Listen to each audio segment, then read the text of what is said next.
তা গরু যদি বিক্রি না হয় তো সবচেয়ে বেশি বাংলায় অসুবিধায় পড়বে তো হিন্দুরা। আচ্ছা, বিজেপি কত টাকা গরুর মাংস এক্সপোর্ট করে টাকা পেয়েছে ইলেকটোরাল বন্ডে? যে নিজের মাকে দেখে না সে বলছে গরু আমার মা। নিজের মাকে দেখো তো, গরু দুধ দেয়, গরু যদি আমার মা হয় তাহলে ছাগলও আমার মা। যে দেশে মুসলিম জনসংখ্যা নেই কিন্তু সবচেয়ে বেশি বিক্রি হয় সেখানে গরুর মাংস, আর সেই দেশে ভারত সরকার গরুর মাংস রপ্তানি করে। তো বাংলার সমস্ত হাটে যেখানে গরু বিক্রি হয় সর্বত্র একটি চিত্র ছিল, হিন্দুরা এসে গরু বিক্রি করে, মুসলমানরা গরু কেনে। মুরগির মাংসের দামটা কোন জায়গায় পৌঁছবে আর 4-5 দিনের মধ্যে, 7 দিনের মধ্যে? পাঁঠার মাংসের দামটা কোন জায়গায় পৌঁছবে? এজেন্ডা হচ্ছে বাংলায় চাকরি হবে, কর্মসংস্থান হবে, কাজ হবে। পেট্রোল ডিজেলের দাম তো বেড়ে গেল 3 টাকা করে লিটারে। আচ্ছা, গরু পাচারের কেসে কী হলো? অনুব্রতবাবু, যিনি গরু পাচারের মাথা, সবার জামিন হয়ে গেছে, তারা ধরা পড়বেন? আমরা বলছি যে বাংলার সমস্ত হাটে যেখানে গরু বিক্রি হয় সর্বত্র একটি চিত্র ছিল, হিন্দুরা এসে গরু বিক্রি করে, মুসলমানরা গরু কেনে। আচ্ছা, গরু যারা পোষে তারা গরুটা বিক্রি করে কেন? কী কারণে বিক্রি করে? গরু চিরকাল দুধ দেয় না। আচ্ছা, আমরা সকালবেলা একটা চিত্র দেখছিলাম, জেলার কোন একটা জায়গায় একটা ছোট্ট ছেলে, সে তার বাড়ির গরুটা বিক্রি করতে নিয়ে এসছে একটা হাটে। তো সংখ্যালঘুরা বলছে, কি তুমি এটা বিক্রি করছো কেন? ও তো তোমার মা, কেন বিক্রি করছো? আমরা বিক্রি করবো না, আমরা গরু কাটবো না। আসলে মুরগির মাংসের দামটা কোন জায়গায় পৌঁছবে আর 4-5 দিনের মধ্যে, 7 দিনের মধ্যে? পাঁঠার মাংসের দামটা কোন জায়গায় পৌঁছবে? আমি কি খাবো, আমি কি পরবো, সেটা আমি ঠিক করবো, সেটা সরকার ঠিক করতে পারে। তো সরকার বলেছে যে যেখানে সেখানে নাকি গরুর মাংস কাটা যাবে না। তো সংখ্যালঘুরা ঠিক করবেন, কাটবেন না। একটা বড় অংশের সংখ্যালঘু পশ্চিমবাংলায় বলছে এবার কুরবানিতে গরুর মাংস খাবো না, মুরগির মাংস খাবো। তারা বলছেন যে গরুর মাংস এবার কুরবানিতে দেবো না। আচ্ছা, বিজেপি কত টাকা গরুর মাংস এক্সপোর্ট করে টাকা পেয়েছে ইলেকটোরাল বন্ডে? কত টাকা গরুর মাংস এক্সপোর্ট করে? কারা, কোন কোম্পানি? আপনি ভালো করে খোঁজ নিয়ে জিজ্ঞেস করুন তো, কত টাকা সরকারের আয় হয় গরুর মাংস রপ্তানিতে? বহু টাকা। আর গরু বিক্রি করে কারা? হিন্দুরা গরু বিক্রি করে। কাজেই এইসব করে আসলে কে কী খাবে, কে গরুর মাংস খাবে, কে মুরগির মাংস খাবে, কে মাছ খাবে, এটা গুরুত্বপূর্ণ না। গুরুত্বপূর্ণ হচ্ছে সব মানুষ কি খাবার খেতে পাবে, এটা গুরুত্বপূর্ণ।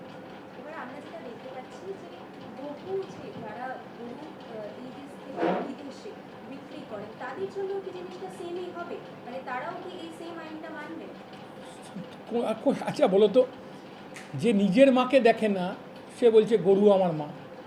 নিজের মাকে দেখো তো, গরু দুধ দেয়, গরু যদি আমার মা হয় তাহলে ছাগলও আমার মা। বাঘও দুধ দেয়, বাঘও তাহলে আমার মা। কি বলছেন এটা? গোটা পৃথিবীতে সবচেয়ে বেশি যে মাংস বিক্রি হয় সেটা গরুর মাংস। কিন্তু আমি কথা বলছি না যে সবাইকে গরুর মাংস খেতে হবে, এটা এমন বলছি না। এটাও বলছি না যে কেউ গরুর মাংস খেতে পারবে না। বৌমার বাড়িতে আছে যে রেড মিট খায় না। রেড মিট খায় না মানে কি? বহু মানুষ আছে যে রেড মিট খায় না, বহু মানুষ আছে যে শখে সে ভেজিটেরিয়ান, তাকে জোর করে কি কোনো মাংস খাওয়ানো যাবে? কেন খাওয়ানো হবে? আমি কি খাবো, আমি কি পরবো, আমি ঠিক করব। বহু দেশ আছে, আমি দেশের নাম 10-12টা দেশের নাম বলতে পারি, যে দেশে মুসলিম জনসংখ্যা নেই কিন্তু সবচেয়ে বেশি বিক্রি হয় সেখানে গরুর মাংস, আর সেই দেশে ভারত সরকার গরুর মাংস রপ্তানি করে। সেই কোম্পানিগুলোর কাছ থেকে বিজেপি ইলেকট্রাল বন্ডে টাকা নিয়েছে। কাজে এইসব গিমিক, এসব চমক পশ্চিমবাংলার অর্থনীতি তলানিতে গিয়ে পৌঁছবে। এতে মুসলমানদের ক্ষতি হবে না। মুসলমানরা বলছে তো যে আমরা গরুর মাংস খাবো না, কী আছে? সরকার যদি না চায়, দল একটা ক্ষমতা এসেছে, এমনি ওরা ভীত, ভয় তৃণমূল কংগ্রেসকে ভোট দিয়ে দিয়েছে, এমন একটা পার্টিকে একটা বড় অংশের সংখ্যালঘু ভোট দিয়েছে, এমন একটা পার্টি রক্ষাই করতে পারছে না তাদেরকে। তা গরু যদি বিক্রি না হয় তো তো সবচেয়ে বেশি বাংলায় অসুবিধায় পড়বে তো হিন্দুরা। দেখো একটার পর একটা জায়গায় তো তাই হচ্ছে। কাজেই এইগুলো কোনো এজেন্ডা না, আসলে ধর্মের রাজনীতিটা জিয়ে রাখার চেষ্টা করছে প্রধান শাসক এবং প্রধান বিরোধী। প্রধান শাসক এবং প্রধান বিরোধী তারা ধর্মের যে উচ্চাটন সেটা জিয়ে রাখার চেষ্টা করছে। ধর্মটা সমস্যা না, দেশের সরকারের এবং রাজ্যের সরকারের নীতির কারণেই আসলে গরিব হিন্দুদের যা অবস্থা, গরিব মুসলমানদেরও তাই অবস্থা, আলাদা কিছু অবস্থা। হ্যাঁ, এখন বলতে পারেন যে রাস্তায় ঘাটে যেখানে সেখানে গরু কাটা যাবে না, যেখানে সেখানে প্রকাশ্যে গরু কাটা যাবে না, বলতে পারেন এই কথা। তাহলে তার বিকল্প ব্যবস্থা করতে হবে তো। এখন আপনি বেহালায় যদি গিয়ে বলেন যে মহেশতলায় গরু কেটে নিয়ে আসতে হবে, বা সরকারি স্লটার হাউস আছে হাওড়ায় কোথায়, সেখান থেকে গরু কেটে নিয়ে আসতে হবে, সে বাস্তবসম্মত নয় তো। তাই সংখ্যালঘুরা ঠিক করেছে এবার কুরবানিতে গরু মাংস খাবো না। কাজেই এইটা এজেন্ডা না, এজেন্ডা হচ্ছে বাংলায় চাকরি হবে, কর্মসংস্থান হবে, কাজ হবে। পেট্রোল ডিজেলের দাম তো বেড়ে গেল 3 টাকা করে লিটারে। রাজ্যের এখন যিনি মুখ্যমন্ত্রী উনি তো বলেছিলেন 450 টাকা একটা সিলিন্ডার রান্নার গ্যাসের দাম হবে। কমবে তো? প্যারা টিচারদের মাইনে বাড়বে তো রাজ্যে? 15 বছরে বাড়েনি তো। আইসিডিএস কর্মীদের মাইনে বাড়বে তো? সিভিক ভলেন্টিয়ারদের মাইনে বাড়বে তো? এসএসকে এমএসকে কর্মীদের মাইনে বাড়বে তো? পঞ্চায়েতের কন্ট্রাকচুয়ালরা সমকাজে সমবেতন, গোটা রাজ্যে যারা কন্ট্রাকচুয়াল কর্মচারী, সুপ্রিম কোর্ট অর্ডার দিয়েছিল সমকাজে সমবেতন, তারা সমকাজে সমবেতন পাবে তো? এই ব্যবস্থাগুলো করুন, এই ব্যবস্থাগুলো করুন। বিরাট ম্যান্ডেট কিন্তু বিজেপি পেয়েছে। মানুষ কিন্তু পশ্চিমবাংলায় খুশি যে তৃণমূলকে তাড়িয়েছি আমরা, এবং যাকে পাবি তাকে ছো। এই নির্বাচন হয়েছে এবার, যাকে পাবি তাকে ছো। দরকার হলে বিজেপি আসুক, কোনো অসুবিধা নেই, কিন্তু তৃণমূল যাক। এটা ছিল মানুষের ম্যান্ডেট। গোটা পশ্চিমবাংলার মানুষ খুশি, কিন্তু শুধু এই 1 মাস খুশি থাকলে তো চলবে না। এলো একটা সরকার, এরপর হিন্দুদের অবস্থা কী হবে? গরু বিক্রি করতে পারলে হিন্দুদের অবস্থা যদি ভালো হয়, তো হিন্দু ভাই বোনেরা দেখবেন আজকে তো সব গরুর হাটে গরু নিয়ে যাচ্ছে। মুসলমান সংখ্যালঘু ভাইরা বলছে কি তোমার মাকে তুমি কাটতে এসছো কেন? না আমরা এবার আর কাটবো না, তুমি চলে যাও, গরু নিয়ে ফেরত চলে যাও। এরকম একের পর এক দৃশ্য আছে।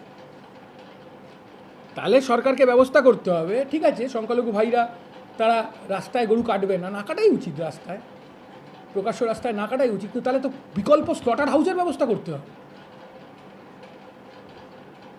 অন্য কোনোখানে ব্যবস্থা করতে হবে, বিকল্প ব্যবস্থা করতে হবে। এখন বাংলার সংখ্যালঘুরা ভয়ে বা যাতেই হোক তারা ঠিক করেছে এবার কাটবে না। তাহলে মুরগির মাংসের দামটা কোথায় পৌঁছবে? পাঁঠার মাংসের দামটা কোথায় পৌঁছবে? এই যে গরু পাচারের কেসে কী হলো? ধরা পড়বে তো তারা শেষ পর্যন্ত? পার্থবাবু তো এখনও বাইরে আছে, জ্যোতিপ্রিয়বাবু তো দিব্যি আছেন, এখন তো আবার এমএলএ হয়ে গেছেন, ধরা পড়বেন?